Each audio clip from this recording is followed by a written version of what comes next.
Masya Allah, iya mukjizat. Nah, nu mantak hiji teu meunang dicekel ku nu junub. Dua boga wudu teu boga wudu teu bisa nyekel Al-Qur'an. Teu bisa nu head teu bisa. Ya Allah, ya Rabbi, aya larangan sama mukjizat. Nah, ieu nu mantak ge aya turun ayat wa idza quri'al Qur'anu fastami'u lahu wa ansitu la'allakum turhamun. Wallahu a'lamu bimuradi. Ayat ieu teh diturunkeun dina ngalarang ngomong, ngalarang ngobrol, ngalarang berbicara fil khutbah dina waktu khutbah. Lantaran harita urang Arab teh ketika khutbah teh ieu nyana ngobrol-ngobrolkeun urusan perdagangan, urusan kahirupan. Keur khutbah teh bising, maka turunlah ayat wa idza quri'al Qur'an fastami'u. Nu mantak dibahasakeunana Al-Qur'an padahal mah khutbah lantaran di jero khutbah teh aya Qur'anan ceuk sakaol mah Quran secara mutlak kok. Aya deui jelema keur salat urang Arab di Madinah begitu keur salat ngarobrol. Nah eta ngalobrol teh ya ngaganggu kana salat. Maka dicarekan ku Gusti Allah turun ayat ieu wa idza quri'al Qur'an. Pan keur salat teh baca Quran. Baca Quran. Bismillahirrahmanirrahim. Alhamdulillahi rabbil alamin. Quran. Surat kadituna. Bismillahirrahmanirrahim. Qul a'udzu birabbin nas. Quran. Eta teu meunang aya nu ngomong. Mantak cek mazhab Hanafi mah, cek mazhab Hanafi teu kudu baca Fatihah acan makmum lamun imam kadenge Fatihah. Teu kudu. Urang salat magrib kan kadenge Fatihahna. Allahu akbar imam. Bismillahirrahmanirrahim. Bismillah. Nabi mah sakadar penyempurna. Alhamdulillahi rabbil alamin arrahmanirrahim maliki yaumiddin. Makmum teu kudu baca Fatihah. Geus asal kadengekeun bae eta ieu. Wa idza quri'al Qur'an di mana dibaca Fatihah. Quran teh Fatihah dina salat. Pas tapi ulah dengekeun doan situ. Ulah aya umang ngomong. Perhatikan baik-baik. Salat jadi. Mazhab Hanafi. Teu kudu baca Fatihah nya. Geus bae. Imam ruku bilu Allah. Mantak ulah kaget lamun di Mekah. Ulah nurutan nyana ke urang nurutan nyana deui. Nyana mah Allahu akbar. Nyana mah nileuk ka kaditu neuleukeun. Teu keur gadekeun imam nyana. Teu maca nyana mah. Teu masalah. Nyana mah mazhab nyana. Ai urang mah la salata liman lam yaqra bil Qur'an cek Kangjeng Nabi. Teu sah salatna lamun teu baca Qur'an. Maca Quran teh anu baca Fatihah. Maksud urang mah nyekalan eta mazhab Syafi'i mah bacalah Fatihah. Geus lamun kaburu mun teu kaburu teu kudu. Urang datang ke masjid, imam keur majana maca surat.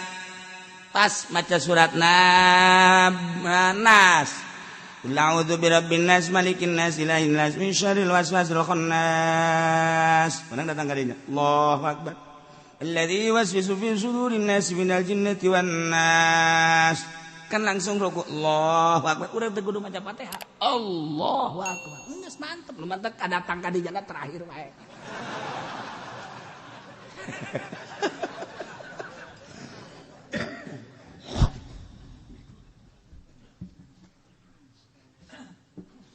Teu kudu. Tapi aya nu maca Quran haram ketika aya jelema keur salat. Allahu akbar jahar atawa sir. Jahar magrib isya subuh. Sir zuhur asar. Allahu akbar zuhur. Bismillahirrahmanirrahim. Aya di sisi nu maca Quran. A'udzubillahi minasyaitonir rajim. Bismillahirrahmanirrahim. Yasin. Itu keur salat. Haram maca Quran. Lain maca Quran haram gandeng naon. Aswis. Eta siga hade. Urang anu salat maca Quran gandeng macana. Dilagamkeun deui. Bismillahirrahmanirrahim.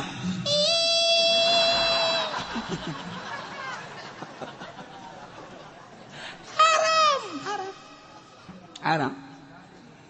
Termasuk ngaganggu nu sare dina waktu sare bulan Ramadan kan waktu teh urang teh sangat diperhatikan.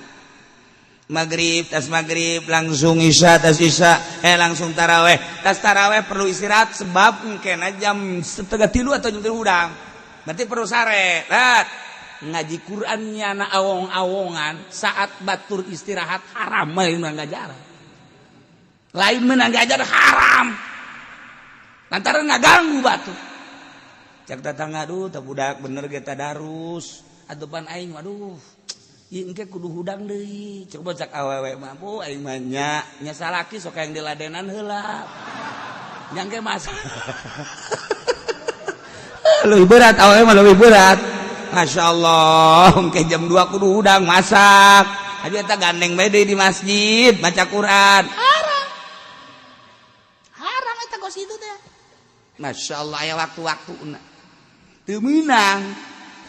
Naila wa idza quri'al Qur'anu fastami'u lah.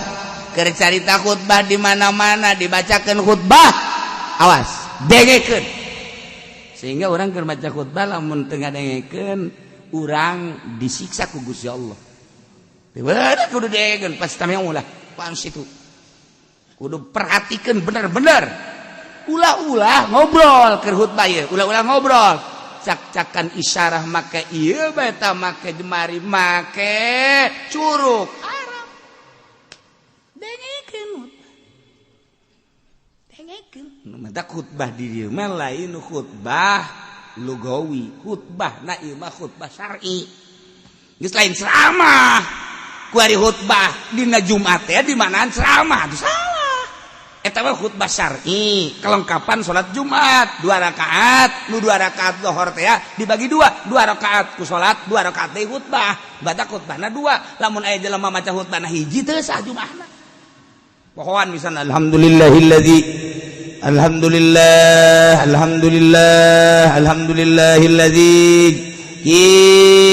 jalla wa ala ahmaduhu liyamil ayati wal ala ashkuruhu syukran wa fi'an minal bala atubu ilaihi min kulli masyatin qala wa fi'ala asyhadu an la ilaha illallah wa anna muhammadan terus a'udzubillahi minasyaitonir beres ngan sahiji doa ngaju Allahumma ighfir lil mu'minina wal mu'minat wal muslimin wal muslimat Jumat teh sah kudu 2 khutbah sebab gak ganti sholat zohor 4 rakaat nu 2 jadi sholat nu 2 jadi khutbah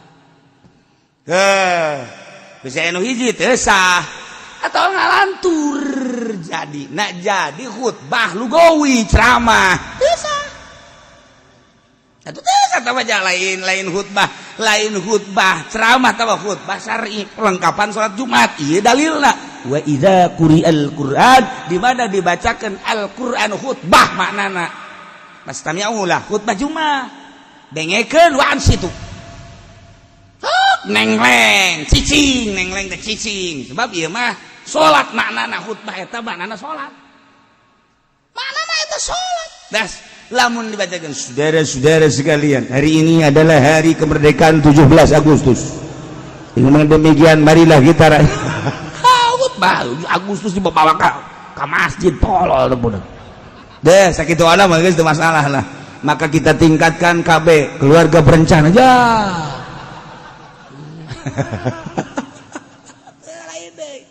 Lain deui.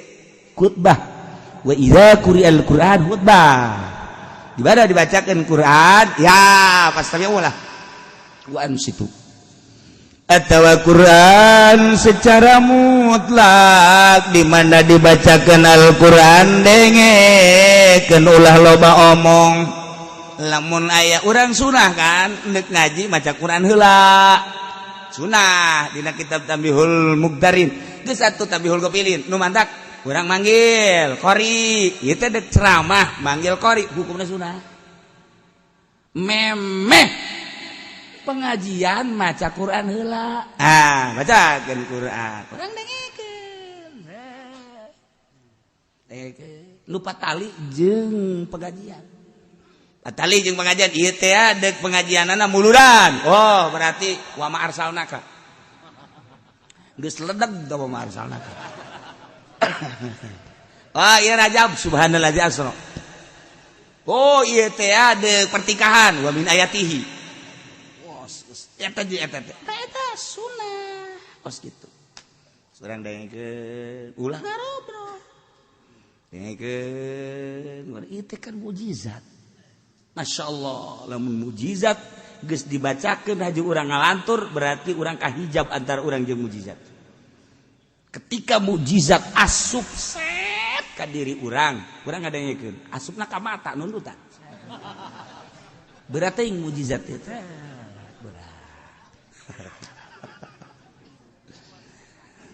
Wa iza quri'al Qur'anu di mana dibacakeun Al-Qur'an aya jelema maca Qur'an fastami'ulah maka dengekeun ku anjeun bacaan Al-Qur'an wa ansitu maneh kudu serius nengleng cicing ulah loba omong anu engke balu karna la'allakum turhamun bakal menang rahmat ya Allah.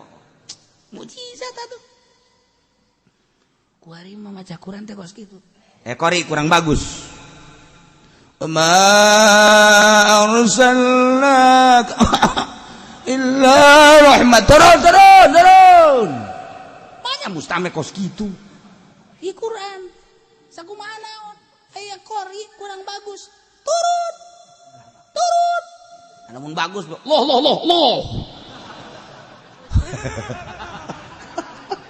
Hirpa, wah, ulah, orang biasa tenang tadi. Wa idza quri'al Qur'an fastami'u lahu wa ansitu la'allakum turhamun. Cicing dengekeun, malah perhatikeun naon kunyana dibaca teu makna naon arahna ka mana. Wah, Quran teh geus jadi hiburan ongkos nyanyi ieu mah Quran teh. Masyaallah, jadi adab. Lamun aya maca Quran, malah ieu. Lamun aya jelema keur maca Quran, kori aya kiai datang. Urang haram tah nangtung ka kiai haram. Sebab naon ieu Quran keur dibacakeun mukjizat Pak. Ulah geus kiai-kiai antepkeun bae geus. Urang mun aya kori keur maca Quran, kemudian kiai datang, cuek we guys. Cuek we. Yes. Cukuran. Yuk.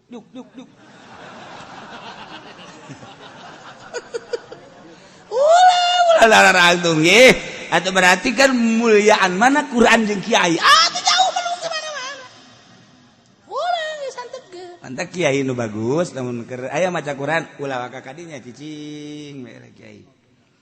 Ulah menghargai Al-Quranul Karim. Ulah nyen heboh. Set. Kiai atau kiai nak embung dihormat masalah. Cicing sia. Diu. Ini mah kiai lain gitu. Budak atuh pan aing kiai. Masyaallah, ieu budak aing teh disambut. Ya Karim, atuh ieu cium dah gok. Kiai tolol.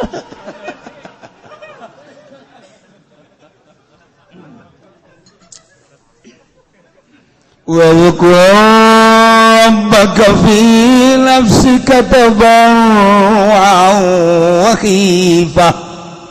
Wadhkur eling anjeun Muhammad rabbaka ingat anjeun ka pangeran anjeun fi nafsika tapi di jero hate anjeun bae surat tadarru'an wa khifah kana arah tabarru' DPDP wa khifah jeung sieun ka Allah. Ieu dalil toriko zikir. Ieu zikir toriko ieu. Ieu dalilna. Wadhkur khusus sabab dah khusus ka Kangjeng Nabi tapi umum jang urang kabeha inget anjeun ka pangeran anjeun zikir nafsika di jero hate ieu kopi ngaran sirron motifna tadarruan DP ngarasa hina nanaonan dibandingkeun jeung keagungan Allah. Wa khifatan jeung karena sieun ka Allah. Wa dunal jahri fauqa sir. Saluhureun sir jahar handapun jahar. Middle qaul tina ucapan ekos dan baina. Sedengan tarik ting ulah laun ting ulah mata ulah tarik ting ulah laun ting ulah mantak zikir aya macem-macem zikir teh macem-macem berbagai dalilna zikir carita zikir kopi mah jero kamu aya deui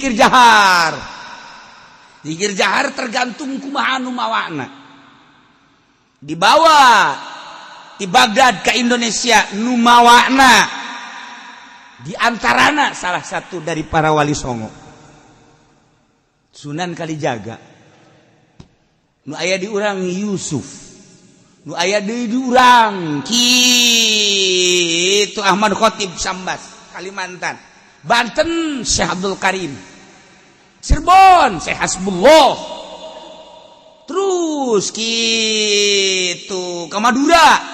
Nah iya aya jalur-jalur mata toriko naon ya kuy Qadiriyah nu mawana pasti ngan sakadar 3 ka Indonesia Qadiriyah wan Naksabandia mah jalurna ngan 3 kajeun ku kumaha jalur Banten jalur Cirebon jalur Madura sakitu engke tidinya dikembangkeun Banten ka mana Cirebon ka mana Madura ka mana kanyahoan geus lamun aya anu nyekal toriko Qadiriyah wan Naksabandia di mana ya anu jalur mana kapanggih bakal tek oh kadinya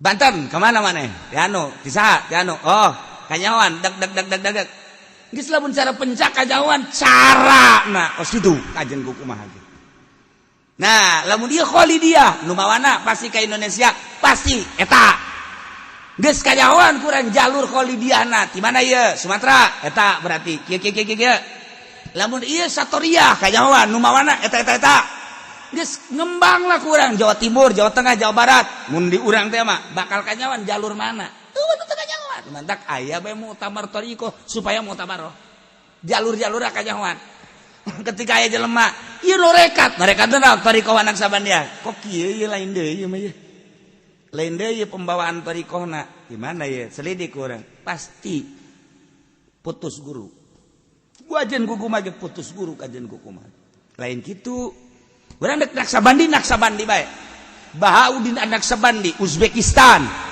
nyanalah tokoh nu paling luar biasa anu bisa komunikasi jeung Allah teh lain lalawora jelema tuh ilham teh langsung ka Bahauddin An-Naksabandi mah masyaallah eta jelema ku luhur-luhurna. Gitulah para kutubul aulia datang ke Indonesia dibawa ke salah satu wali songo Naksabandina geus aya Qadiriyah wan Naksabandia aya Qadiriyah hungkul aya Naksabandia hungkul engke kanyawan nu Naksabandia hungkul jalur mana Jawa Timur Jawa Tengah Jawa Barat Naksabandi hungkul kanyawan salah bakal kanyawan Qadiriyah hungkul bakal kanyawan Qadiriyah wan Naksabandia bakal kanyawan jalur mana nanti amun Qadiriyah wan Naksabandia mah bawa Banten Syekh Abdul Karim nah tadi dia ngembang apakah Syekh Asnawi apakah Syekh anu kanyawan kurang kayak pembawaanna mun berbeda salah berarti mata geus teu kudu jaritakeun mursyid selalu aya geus dina eueuh lagi ulah pusing-pusing atuh teh urusan kos kitu urusan batin kunaon haju ku ari pemilihan calon mursyid.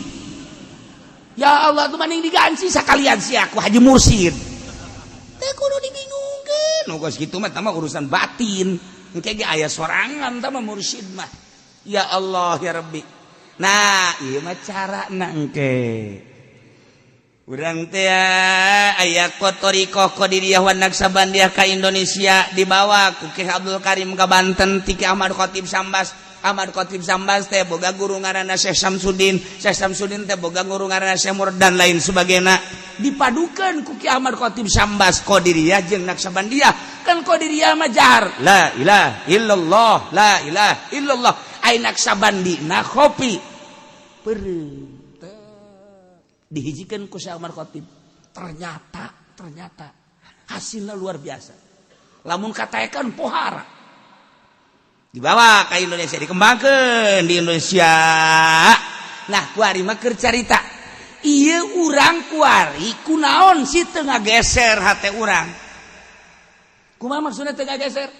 Quran aya di otak urang, hadis aya di otak urang, diaji Minhajul Abidin aya di dada, Ihya Ulumuddin aya, hikam aya, tapi teu daek ngageser kunaon si lain cinta Allah cinta dunia. Ieu nu bahaya ge. Kurang kumaha penjabaranana di universitas bahkan diterjemahkeun, eta hikam diterjemahkeun, eta Ihya diterjemahkeun, nu nerjemahkeun age cinta dunia. Eta kiai luar biasa. Lamun nyaritakeun ilmu pohara jasa, bahsul masail pangmenang nanyana. Tapi cinta dunia. Kunaon teu digeser sih di jero hate teh. Henteu dijazab. Henteu ditarik. Renungkeun. Ye, aing ngaji ti leuletik geus puguh amil jurumiyah sorop. Ngelal datang ka ngelel. Ieu alfiyah diaji, lain sakali ngaji Johar Maknun diaji. Bahkan ukudul Juman jadi aji. Samsiah ge datang ka mukhtalitot luar kepala datang ka kitab nang leungit kuari. Diaji kabeh kuari. Tapi teu daek ngageser. Endahan ngageser ka dunia, di antara ngageser ka dunia. Lah, ya aing hirup kieu bae malah maningan aing manyieun yayasan bae ngageser ka dunia berarti. Kiai dibere ilmu, tafsir aya, Fathul Muin aya, hadis aya, kuari digeserkeun kuduna cinta Allah. Anu pohara kuari kunaon cinta dunia malah ngageser nyen mi ta mi nyen sanawiyah nyen aliyah lain salah nyen sanawiyah aliyah mah teu kudu ngaji geledegan di pondok pesantren. Teu kudu tah kitu mah sabira jalur proposal atuh. Tah ieu mah kiai mah keur carita lain ulah nyen sanawiyah, lain ulah nyen aliyah, lain ulah nyen universitas teu kudu mondok nu kos kitu mah. Henteu kudu teman urusanna dunia cieun ku sia asal boga duit we ge urang mondok henteu naon henteu nyieun urang sanawiyah aliyah aing kiaina beres kiai aja supaya dia pernah mondok teu aing mah pada tuh jata jadi kiai urusan aing teh urusan tanggung jawab aing geus di Allah boh budak pohara atuh kuari mah henteu sakola kedokteran ge bisa nyeun rumah sakit tah ya rumah sakit aing pokoknya mah kepalana lain dokter lain naon dokter booking atuh sakolaan ge sarua yeun pondok pesantren mudirun asupen dia jurusan jahanamiyah teras dunia ieu teh ulah lain ulah ieu mah kiai keur carita kiai mah tafsir aya di otakna hadis aya di otakna usul fikih aya di otakna komo fikihna tasawuf aya di otakna pasaran ihya pasaran sagala Minhajul Abidin hikam geus sering kunaon si teu gageser hate. Nah pertanyakeun ka diri sorana kok teu gageser selama cinta dunia moal indah hirup moal nikmat ibadah ka Gusti Allah moal daek salamet moal. Nah coba ya geserkeun carana bertoriko dipaksa orang teh paksa awak teh jam sekian udang jam sekian zikir jam sekian tergantung umat torikoh pemaksaan diri supaya ingat mereka Allah awalnya bahkan dipaksa la ilaha illallah la ilaha illallah la ilaha dipaksa terus mungkin karena kurang cerdas 1 tahun 2 tahun macam karasakan menyana zikir bae lah la ilaha illallah la ilaha illallah la ilaha illallah tadi geus beres hareudang jangan aja mikiran norekat aing kos kiamat ieu. Tapi terus wae lah la ilaha illallah la ilaha illallah illallah illallah. Daya kumaha majikan ku nangka puyang aing gitu. Pemaksaan ya pemaksaan. Tapi terus bae terus. Illallah. Kan aya boga guru mah di bawah naungan guru. Guru na ieu budak kiamat sih. Ieu bado asal zikir bae muka baju sakubar gelut. Naonan sih. Aya bimbingan ganti guru mursyid. melalui doa na guru aya mau budak teu kudu dinasehatan doakeun bae engke ge aya nyulusup doa guru itulah thariqah mah teu kudu dipanggil geus doakeun ku guru Gusti tuduhkeun ihdita mantak Allahumma hdinas siratal mustaqim teh eta teh doa ahli thariqah Allahumma hdinas siratal mustaqim Allahumma hdinas siratal mustaqim siratal ladzina eta teh doa thariqah. Nah ditujukan Allahumma hdi ya Allah golba fulan huwa muridi wa huwa dan lain-lain sebagainya mulai nyana ya mulailah ada lain deui kali zikir geus kalem kala bahkan lamun ti jam hiji teh datang ka subuh diuk bae sia bari ngacai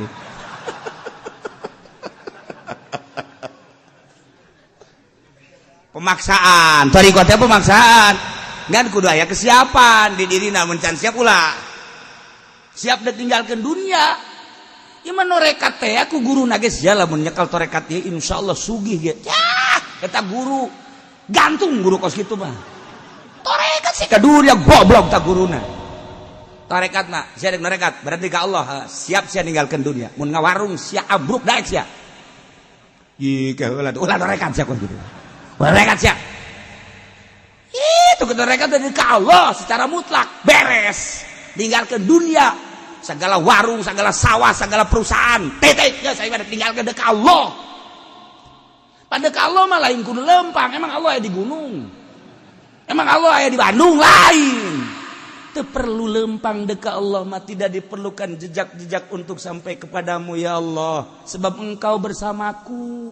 Engkau bersama kami. Innallaha ma'ana. Ente perlu berangkat. Di dieu Allah aya, di masjid Allah aya. Dek di mana bae Allah lain kudu ka gunung, lain kudu ka leuweung, lain kudu ka teu kudu Allah. Hanya perasaan nu can datang ka urang. Maka dipaksa urang miceunnan reged sakumaha rumi nyaritakeun aya hiji waliullah bijak lempang begitu lempang aya jelema keur hees di handapeun tangkal kayu ku geunah-geunahna eta hees di tangkal kayu di handapeun tangkal kayu leungeunna ge ka luhur kieu tiis berarti kan lain golkar sia de sia masal tangkal kayu be golkar goblok tah Kiai Golkar ya gara-gara nama ya. Aing mau greget bae ka Kiai Golkar tak. Nyasarkeun.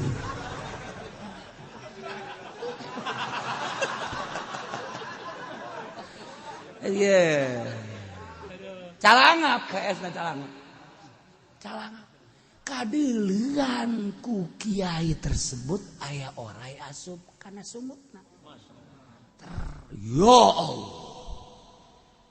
caki diudangkeun ku nya diudangkeun ge galak udang sia udang aun kiai galak amat sia nonggong di bepoan tongona nanaonan kiai nanaon sia lain nanaonan sia bahaya sia lamun ku aing teu diteugelan bahaya sia nanaon ku udang heet datang di popohan da lumpat ya mah lumpat di udang sia ka dieu sia nek lawan ieu kiai ka dieu sia celaka sia wae di popohan ieu napa bebeuteng anak haona cenah ieu lupat deui malah mau apa mongol kiai sia ka dieu sia koe di popohan sia koe kae heula kiai nanaonan ieu nah datanglah ka kitu leuweung ka kebon kiai gegeuraan mah nyokot daun bangsa hihitutan daun papayitan waduh di kieu dahar ku sia ih cak jalan nanaonan di kiai nanaonan dahar cak dahar hayo didaekeun dipaksa dikieukeun ku kiai paksakeun dahar gayem cak nya nanaonan si kiai kula keur ngeunah hees ieu datang di gebugan bae di udag-udag aduh cenah kiai tolol cak cenah ieu goblok ieu kiai ya aya kajian aing mah digoblok-goblok ge cak cenah teh nu penting dahar tah sia aya dahar gayam leleg tereuy gas tenang malah dikieu-kieu deui ku kiai bluk-bluk engki satu cak cenah jeri awak kieu Geus cari. Terus pakai kayu gadong dong. Bluk bluk bluk. Naon cenah kiai? Ayo geura ter inum. Geus kebel mules beuteungna aduh. Mules beuteung ieu kiai. Kaja da ayo bener mules terus. Utah cenah. Begitu utah keluar orang. Kadele Gus ya. Masyaallah cenah kiai. Masyaallah jadi aya orayan di beuteung sia ku aing kadeuleut. Nu mantak aing ngagebugan sia ge lainna naon supaya oray keluar. Aju ku aing dibere dangdaunan nu pait-pait teh eta supaya oray mabok. Diinum ben ku aing tak kuari moal masyaallah nangkep jangan ka kiai. Duh kiai hampura kula mulo kiai kula cilaka meureunana. Nuhun kiai gambaran toriko seperti eta. Gambaran torikoh teh seperti eta. Di diri urang teh loba orayan. Komo diaje pendi manggeus anak incuan sama orang. Lain hiji oray bae. Ore koros aya di dinya, ore pucuk aya di dinya, ore tandeu, ore belang, hambalaya. Geus hese tah mah diobatanna naon ge hese.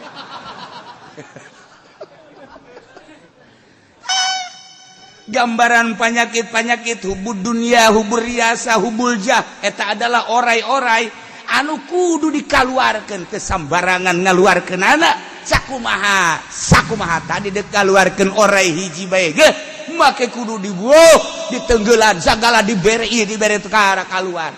Ieu sarua murid torikoh teh ku guruna kudu siap. Teu paham nyana teh dititah anu teu paham nyana teh dihinakeun teu paham nyana titah kitu kudu paham ke ujungna bakal karasa ka hati ojah heueuh. Hayang paham we sareat teh mah ke lamun geus da kieu kitu di guru torikoh mah kos kitu kudu nyanggakeun sadaya-daya ka guru teh ditampilingan ku guru dilieu ku guru tita anu ku guru sakumaha tadi lantaran di jerona aya orayan deuk dikaluarkeun orayna ieu oray teh ulah ngendek di jero ketika geus kalaluar riyana hubul jahubud dunya masyaallah horenganan nikmat ibadah teh teringat dah ka guru guru nuhun abdi bisa nikmat ibadah teh kuasilah guru masyaallah guru abdi ngarasakeun kanikmatan ma'rifat abdi geus hese jaritakeun anak wasilah guru geus teu kudu di aku guru toreko mah kitu teu kudu ngaku ka aing geus ka Allah aing mah sakadar nuduhkeun doang sia supaya marifat geus teu kudu ka aing urang mah kan guru urang bu lamun sabab lamun lain mama wah tu aing teh boh makana sujud sia ka aing urang mah kan kitu toreko mah lain teu kudu ingat ka mah sia mah aing mah ngan sakadar ngan sakadar naon gitu ngaranna aing nungtun sia supaya sia jauh ka Allah sanggeus dibubat babet dibuntang dibanting teu kaharti sakumaha tadi aya oray di jero kudu dikaluarkeun kumaha bae carana kiai ngaluarkeun oray dengan berbagai cara susah payah ke cak kiai geus kaluar orayna mah nyana ge nganuhunkeun bener bae kitulah di urang aya ria kumaha carana aya ujub kumaha carana aya hubud dunya kumaha aya hubur riasah kumaha lamun eueuh guru endeu kumaha panyakit nu aya di diri urang ngaluarkeun hese sebab kumaha sebab urang mah ya ikhlas bisa ngomongna doang praktekna mah hese. Waalaikumsalam. Enak. Ya alhamdulillah. Ya, mamang usaha, kuari geus kapanggih usahana, kuari geus dibabagikeun ka fakir miskin ka mana nya. Nah, ieu mah bagian kiai ikhlas tah yang nanaon teh. Ikhlas mah teh kudu ngomong ikhlas. Orang di jero nama abeh aing kanyahoan bahwa aing barahan. Penyakit di bae kan. Ngabae aing engke ku batur di aku fakir miskin ngaraku segala yatim ngaraku boh aing teh nu dermawan penyakit teh bae kan tadek ngaleungitkeun hal-hal nu kos kitu kudu aya pembimbing ieu mursyid ngaran dipaksa asup tarikot tak wirid naik tak naik kuari mah tarikot teh lalagaan kuari teu meunang disentak ku guru haju marah bae atuh tarikot si kos kitu geus dilepas ku guru ge sabar atuh sia teu menang dipentak ku guru haju bae ka guru suudzon teh mah guruna hubud dunya ka aing mentaan bae teu meunang ku guruna teh diapilainkeun lain mikir geus hese kuari mah neangan sosok jelema nu norekat teh hese lain hese embung guruna ge lantaran ieu bakalna lain sinergis endahan jadi musuh geus bade ditinggalkeun sebab bakal jadi musuh bahaya toriko bakal tekar ti kunyana lain zikir mah gampang beda zikir sabaraha ieu 160 saeutik amat tuh nafsu kan 165 saeutik amat sakena ulah mah 500 ge siap sakena teh geus hawa nafsu penting sabaraha lah ulah loba-loba penting mah tuh 200 lamun kuat 500 lah kecil sakena oh 1000 2000 kurang mah siap sakena wah nafsu mah bisa bae geus bodo sia tuh di luar aturan ada aturan oh norek engke da ka dituna beuh jelema teu norekat mah geus kitu teh jar aing aing cara aing norekat beuh aing bisa hiber segala jadi geus leuleui yang ngomongna ge leuleui tah eta akibat henteu make aturan torekat teh jeung jelema engke na teu wauh tuh kudu beda sebab urang makan norekat nyana makan henteu tuh kudu beda urang mah jelema ikhlas ikhlas tidak omong-omong tolol tah kan gitu jelema kudu ngahormat ka aing sebab aing manorekat asal henteu dihormat aing ahli thariqah thariqah atuh sia ngahormat ka aing pan aing mah ahli thariqah teu terbimbing mah kos kitu mentak jelema endek hayang norekat sakali dua kali can meujeuhna sebab naon gaya jeung lagana encan manjing bahaya ieu mah dibere torekat mentak khusus cenah mah merekna kanu geus siap. Assalamualaikum misalna kiai yang belajar ibadah we cenah ku ari mah kulah ieu penting mah boga pagawean. Maksudna sholawat mah geus dikeur ieu ceuk. Aja hayang naon tuh eta bae cenah sok ngadenge torekat-torekat. Bener. Kumaha lamun pamajikan mama ngaju ninggalkeun mama? Ih kaula tuh kiai. Kok torekat sih ka pamajikan. Eta kan dicoba ku urang. Guru torekat kan coba. Pamajikan kan dunia, kumaha mun pamajikan ninggal. Warung, kumaha mun warung ngajejes ye. Eta mah sakadar cobaan kanyana siap henteu. Ieu cenah kula hayang norekat. Bagawe naon? Kula magahan ngaji. Alhamdulillah tuh bagus. Santri santri. Aya 100. Siap ye norekat. Siap. Sia lamun norekat santri areueuh. Pakalna. Sebab teu kaburuna naon mau santri areueuh bae siap. Kayak ku jelema sia geus teu diambeun andai. Jieu tumbung, berarti teu siap. Berarti berat ka jelema. Berarti berat ka kana kamulyaan, berat ka dunia.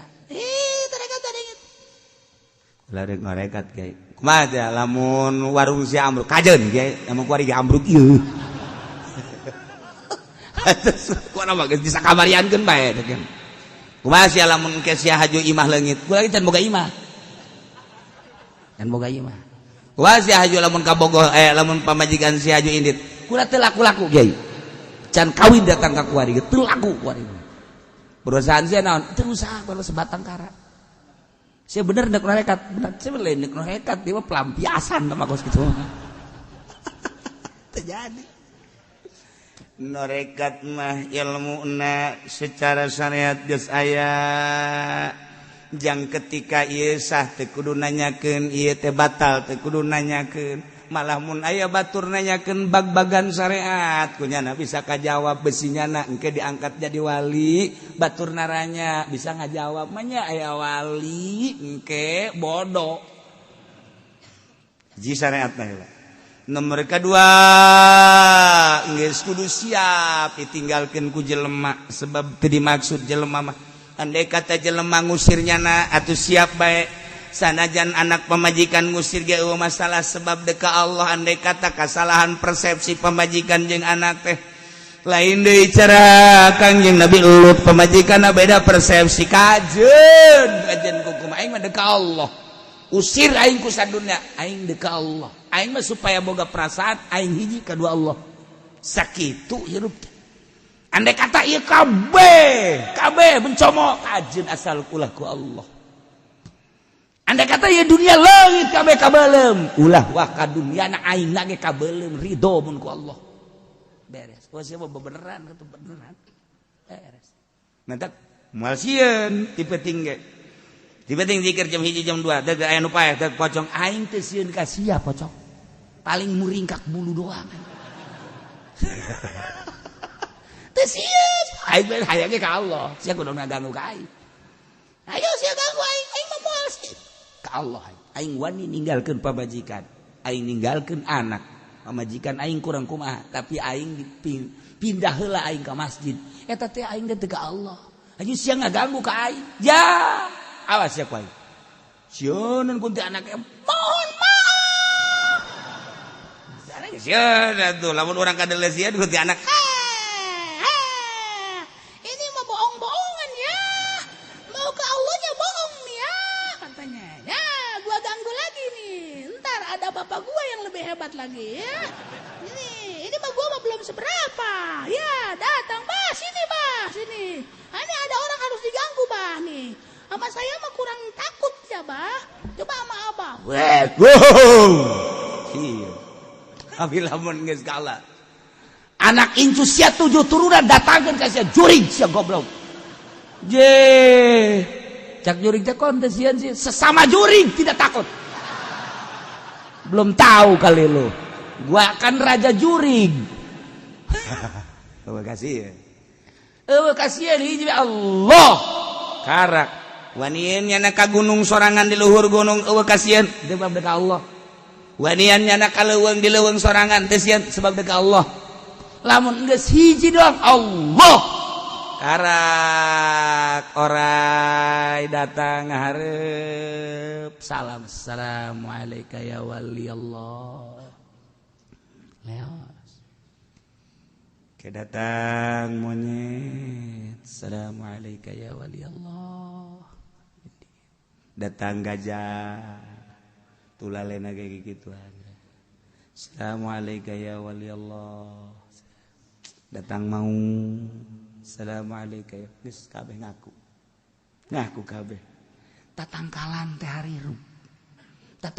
harirup maraca salam assalamualaikum ya wali Allah assalamualaikum ya wali Allah tah geus dibere dedengian ku Gusti Allah lain dedengian ieu dibere dedeulean nu lain dedeulean ieu mala ainun ra'at wala udunun samiat masyaallah di dunia keneh geus dibere model kos kitu.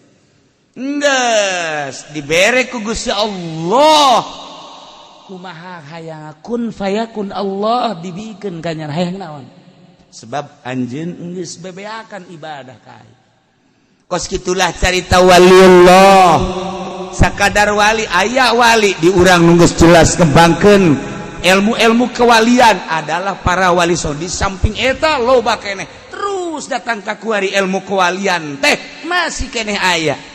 Nah iyalah eling anjeun Muhammad sok geura ingat-ingat pangeran anjeun tapi di jero hati anjeun bae motifna tadarrua wagi papaksa urang makan sapopoe teh inget teh lain ka Allah inget teh ka dunia malulu inget ka perusahaan urang mah inget ka sawah inget kakak bogoh urang nu aya di Karawang teh eta bae inget teh ieu mah geserkeun inget Allah dengan cara anu spesifik ti guru sebab awak kurang mah ieu awak lohir nganana pae dikubur ternyata horenganan aya batin di jero batin teh aya lelembutan aya lelembutan teh dibagi-bagi ku ahli thariqah Naqsabandi mangan aya 5 Naqsabandi wa Qadiriyah mah aya 7 tergantung kumaha nu ngabagina berbagai latifah jeung sia-sina diurus kunyana paksa pemaksaan pengurusan dengan keinginan anu kuat ninggalkeun trek dengan makom anu geus disadiakeun dina aturan-aturanana mulai makom ieu naik makom blak aya di dinya oh jadi di tuh iyalah geus satu zikir lagi khifa wa fauqa siriduna jari didinya ge dititana teh wazkur rabbaka fi nafsika di jero hate bae nu mantak khairu dzikri ma khafi ang bagus teh zikir anu samar di jero hate nu nyaho malaikat ge teh nyaho malaikat teh nyaho nya Allah nu nyahona ngan nyahona seungit malaikat teh ari zikir mah teh nyaho sebab malaikat mah nu zahir langkah-langkah orang tapi sengit malaikat diamban sengit amat. Sengit barang ngamban ka dieu. Bau. Sengit. Ambeul ka balik. Ieu zikir. Nah, mimiti zikir jahar la ilaha illallah la ilaha illallah la ilaha illallah. Bari zikir kopi Allah Allah Allah Allah Allah Allah Allah. Sesuai jeung detak jantung urang. Disesuaikan jeung perintah guru. Allah ka mana arah Allah. Tidinya mulai zikir nafas faqad diri sya'na bidkhalin nafas. Sok takdirkeun domir sya'an dengan masuk nafas. Nafas asup. Babil khurujin bil aqdas. Ketika keluar takdirkeun make asma Allah nu maha suci. Allah geus kaluhur. Kajrohu keluar Allah. Allah. Allah. Mantap mimitina lama buda bihatin. Kedua lamak sudah bihatin. Tilu lamat luba bihatin. Opat dan lain-lain sebagainya. Teu meunang urang kuaring ngatur sorangan aya waktu-waktuna. Mulai kidinya geus lain deui, perasaan dirina geus lain deui, salat geus lain deui, sangkilang babarengan jeung jelema tapi lain deui zahir mah zahir, batin mah batin bae. Geus aya di alam nu eta. Iyalah dalil zikir khauf. Nurutkeun cek di dieu mah teu meunang gandeng-gandeng zikir teh. Paling sedengan kosdan, sedengan. La ilaha illallah, la ilaha illallah, la ilaha illallah. Teu meunang gandeng. Nah, ayeuna gandeng engke di zikir jahar. Dalil lain deui.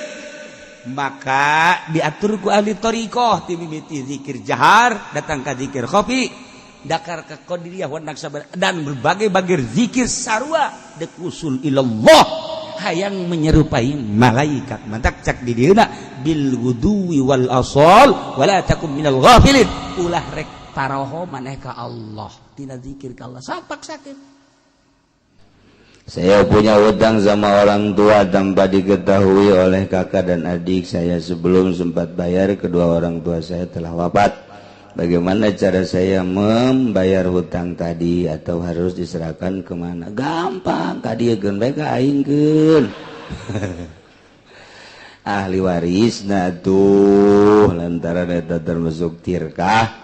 Jadi bagikeun ke ahli waris, bayarkeun heula, aju bagikeun ke ahli waris. Kemudian misalkan saya punya hutang emas 5 gram ke Ki Umar tahun 2010, tahun 2011 saya mau bayar tapi Umar minta diganti sama uang dengan harga emas sekarang. Apakah boleh menurut agama? Permintaan untuk menang bae hutang emas ngan ku emas deui. Muntah tadina 10 gram bayar 10 gram deui. Tahun kamari hutang 10 gram ku ari 10 gram. Kabeneran hayang ku duit bae tinggal diduitkeun bae sabaraha duit. Ya geus kitu mah teh mah geus babarina deui. Geus beres.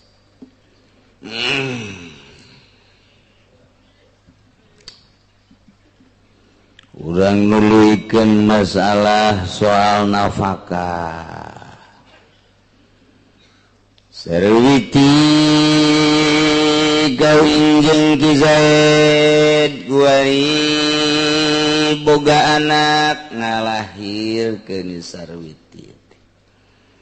Eta anakna begitu datang ke alam dunia, Sarwiti sebagai ibuna wajib nyusuan anakna.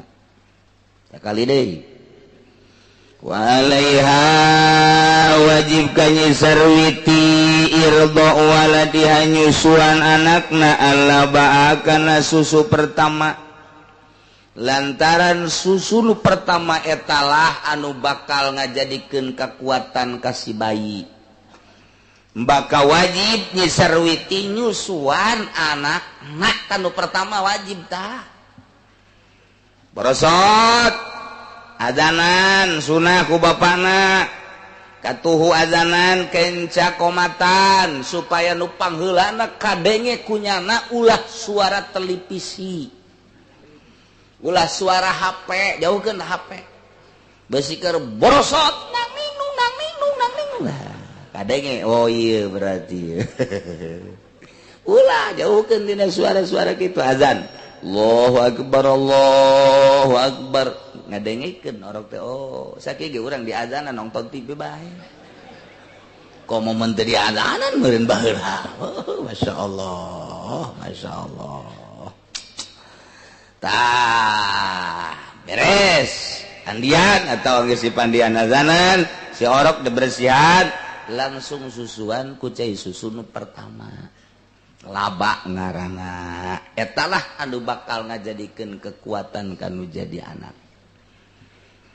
terbantak susu nu pertama eta mah sing hade tah indungna teh hartina sing hade teh barang daharna sebab eta nu ngamimitian bakal jadi cikal bakal di dirina sing hade barang daharna ulah menang maling ulah menang korupsi ulah menang nyatut sing hade kadaharana ulah nu haram di daharna tah eta nu susu nu pertama eta nu bakal ngajadikeun pondasi budak mantak wajib tah nu pertama eta mah susuan budak teh eta sing hade kuari mah geus teh darek nusuan si indung teh geus bae langsung gak embung cenah langsung susu sapi geus bae make susu sapi mentek kagedena ge atuh geus bae nya teh aja ngarasa sapi anak sapi ka ditu teh geus kulantaran ngarasa anak sapi atuh neuleuh bikang teh ka dituna atuh ongkos sapi bae kumaha neuleuh bikang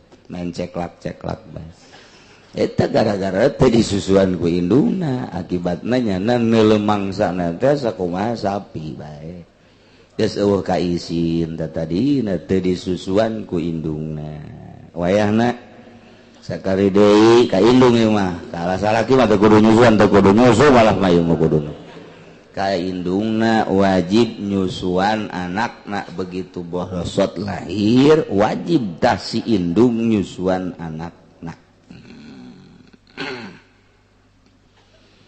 saenggeusna nu pertama eta mah tah kadituna mah bebas cuma badahu sabada nyusuan anakna nu pertama ilam yujad ilahiyya au ajnabiyatun wajaba irda'uhu lamun sasa kecuali indungna neangan nurek nyusuan nu sejen lain cara di Arab lain cara di Eropa lain cara di Timur Tengah babari neangan anu kuli nyusu teh di urang jarang panu kuli nyusu tah kulantaran hese indungna teangan sakadar indungna dok wajib diteruskan ku indungna disusuan lamun aya nu sejen lamun nu sejen aya nu siap nyusuan kakarak menang disusukeun ka nu sejen pokona mah sahabat mah nu aya saenggeusna nu pertama mah teu meunang ku sasa kudu ku indungna bae lamun kadang-kadang indungna cai susuan ulah waka disusuan ku sasaeulan ulah waka bere bae madu bere bae naon bae cai beas ke mal kebel di asana wadang ya budak eta ku indung bere nungguan indungna supaya aya cai susuan ya resepna cek Imam Ghazali ngadaharlah bangsa sayur mayur nu loba bangsa senggang kangkung jeung sajabana tak engke subur cai susuna susukeun ka anakna nu pertama mah tungguan ulah disusuan ku sasaha geus beres susu nu pertama tak kakarak mun sasaha ku indungna deui mun aya nu sejen indungna ngameunangkeun mangga bapana ngameunangkeun mangga disusuan kudu sejen ieu ka urusan nyusuan mah geus rapih agama deuk kumaha deui ndek kumaha deui Masya Allah ini jadi masalah teh kuari mah ieu ngalahirkeun ieu nu jadi masalah teh asana bidan cukup jangka neraka kos kitu bae teh teu puguh teu karu di USG padahal normal lantaran lamun normal mah cukup ku 1 juta 2 juta tapi lamun di sesar mah 8 sampai 10 juta sedangkan rumah sakit teh ngejar target eta tah nah maka disalahgunakeun USG tinggal USG urang mah urang bodoh urang lembur teh nyaho malang teh nyaho nyungsang teh nyaho ari-ari naik ka luhur geus teh nyaho we disingsieunan. Waduh, ini kalau seminggu lagi tidak lurus, ini harus disesar. Geus ceurik bae, utang hitung bae. Aset nu aya naon ieu sepeda kempes. Warung bangkrut, asana ya kontrakan can di aduh bingung bae. Ngabingungkeun jelema cukup bidan teh, dokter teh tah jangka neraka mah nyingsieunan jelema bae cukup. Gara modar geger. Iya tuh emang kumaha gitu kubu batur geger bingung. Mudah-mudahan salamet. Masmat kadituna maca surat Maryam, kadituna maca surat Yusuf, kadituna maca surat wasiqal ladzina ittaqau ila jannati zumarah hatta idza ja'uha wa futiyat abwabuha. Eta ditiupkeun ku bapakna kana leungeun diusapkeun kana beuteung. Beuteung diusap sing ada beuteung. Nang geus salah aing ngomong. Sakali deui beuteungna. Besi kieu ge dibaca diusap ka handapan cek pamajikan handap caki uci ge aing ban nu jadi tatagonan tah. Masyaallah eta abe babari kadituna maca wasiqal surat Zumar terakhir surat Zumar kadituna hatta idza ja'uhu wa futihat abwabu hatta aya wa futihat abwabu hatta faul wa futihat abwabu wa qala lahum khazanatu assalamun alaikum tibtum fadkhuluha khalidin. Tiupkan ka dia fut terus usapkeun ka pamajikan urang ti luhur ka handap ngusapna abe babari maksudna abe babari kaluarna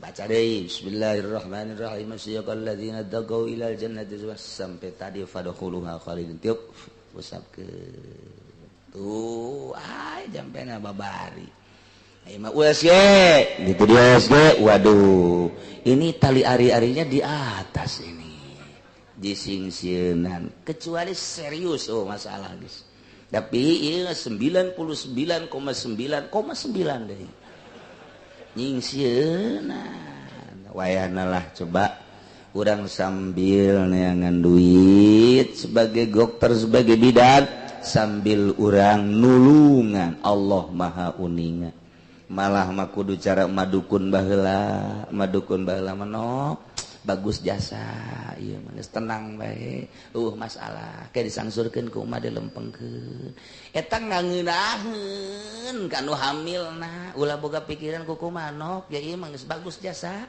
tinggal nungguan waktuna doang tuh geus nikmatkeun jasa ngeunaheun tah jeung madukun mah baheula teh kos kitu barang loba bidan USG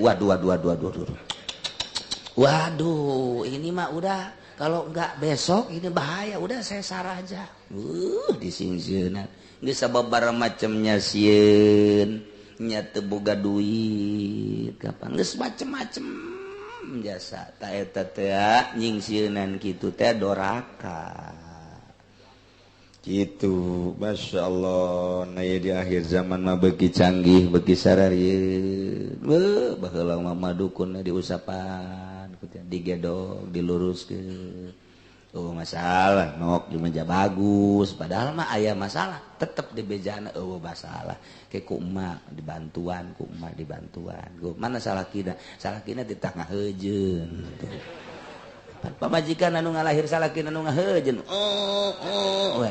ngabantuan ceknya mah naon beureunna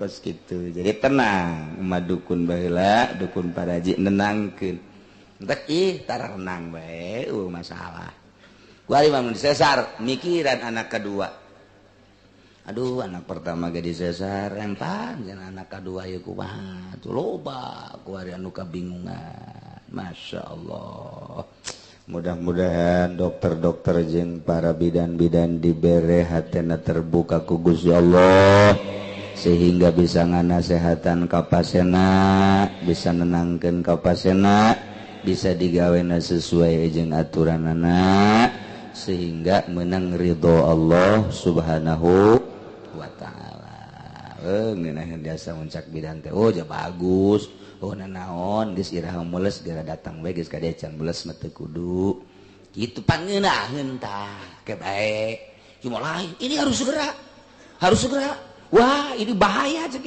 teh datang maka rumah sakit itu diimpus ente dan nungguan ini baru pembukaan satu tapi ini udah pembukaan satu udah tidur aja ada di situ 5 poepan HS nya lain saya aku nunggu dibayar ceknya nama naon man HS di musola mah bebas mana itu mah Masya Allah karim aduh saya lahirna supaya rarapih ka para bidan maksudna kabehan supaya menang ridho Allah subhanahu wa ta'ala nulungan teh nulungan jasa bu ganjaran gede lahir maka wajib indungna nyusuan anakna nu pertama eta nu kaduana katilu dan selanjutna mun eueuh sasangan aya indungna doang wajib indungna nyusuan atau aya nu sejen nah ieu terserah besi endek di kanu sejenkeun cara di timur tengah di Arab atau di Eropa ge loba nu kuli nyusu nah ieu dipersilahkeun wajib disusuan wa in wujidata tadi malamun eueuh sasa ilahia kecuali indungna wajib indungna nyusuan eueuh sasaha ila ajnabiyatun kecuali awewe nu sejen eueuh sasa ngan aya ge nu sejen dong wajib nu sejen nyusuan sebab mun teu nyusuan domadarat idror ngamadaratkeun cek syariat bisa maot mun teu disusuan wa in wujidata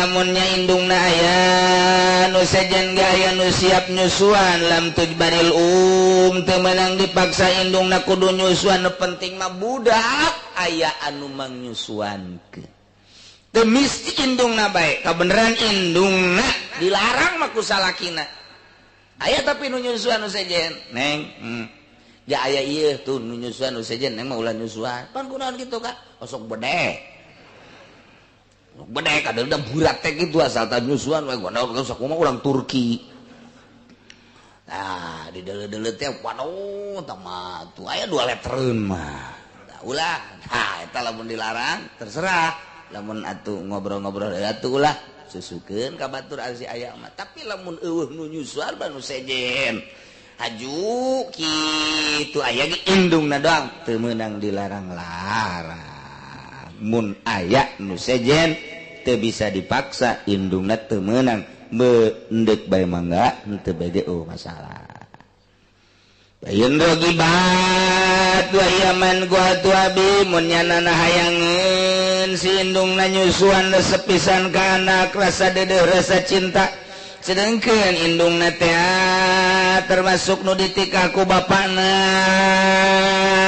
eta teh tadi palahuman wa pilasoh menangkan jadi bapana ngalarang pamajikan asli nah ieu dilarang ulah nyusuan geus bikin bae kanu sejen teu naon kos kitu aya satuju kabehan tapi cekaul aso laisa lahu man uha teu meunang kanu jadi salakina yen ka bapana eta budak ngalarang indung budak tina nyusuhan wa sahahul aktsarun disahihkeun kaul nu ieu ku seseueurna ulama wallahu a'lam ini topako talabat ujrata misin ujibat wari pamajikan jeung bapana budak jeung emakna jadi suami istri pas ini geus kuari malah disusuanana sanajana nu sejen ge ku neng bae oh ku neng bae heeh ulah ku nu sejen ulah atuh teu naon tadi mah kula moal yang bebas bae gitu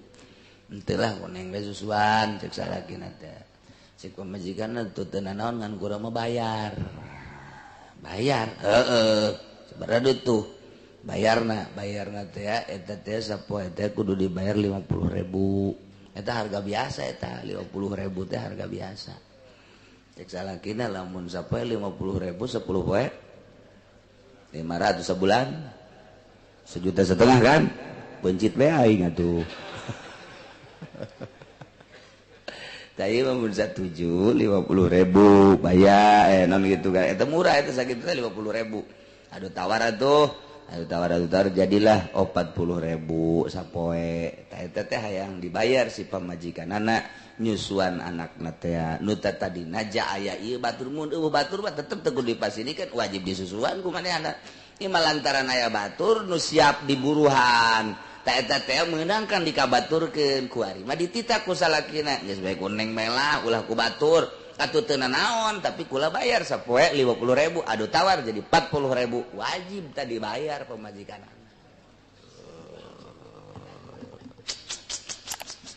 gitu ya sehingga ada kebaliknya aja yang minta bayaran deh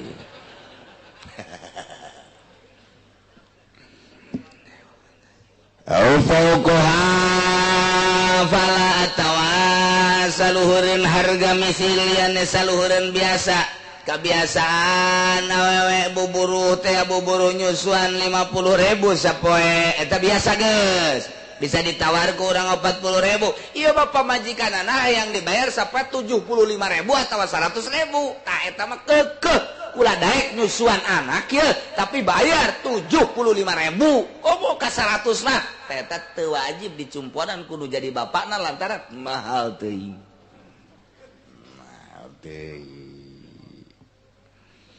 wa kadza in tabara'at ajnabiyatun radiyat bi agol fil azhar kitu kene seperti indungna in tabara'at lamun gawe karena Allah deungeun-deungeun awewe tatanggana awewe kawauhna tawa deungeun-deungeun nya siap menyusuankeun karena Allah ka eta teh dipersilakeun sakumaha kos indungna bae Auradiat biakola tawarido ku harga nu leuwih saeutik tibatan harga umpama harga misilna 50.000 tapi nya nama ridoeun tapi nya nama siapeun ku harga leuwih saeutik batan 50.000 cukup bae cekna 20.000 mangga teh teuing tina ujroh misil nu tadina 50.000 ieu mah geus 20.000 bae mangga wajib lain mangga wajib diijabah kuno jadi salaki naku bapak eta budak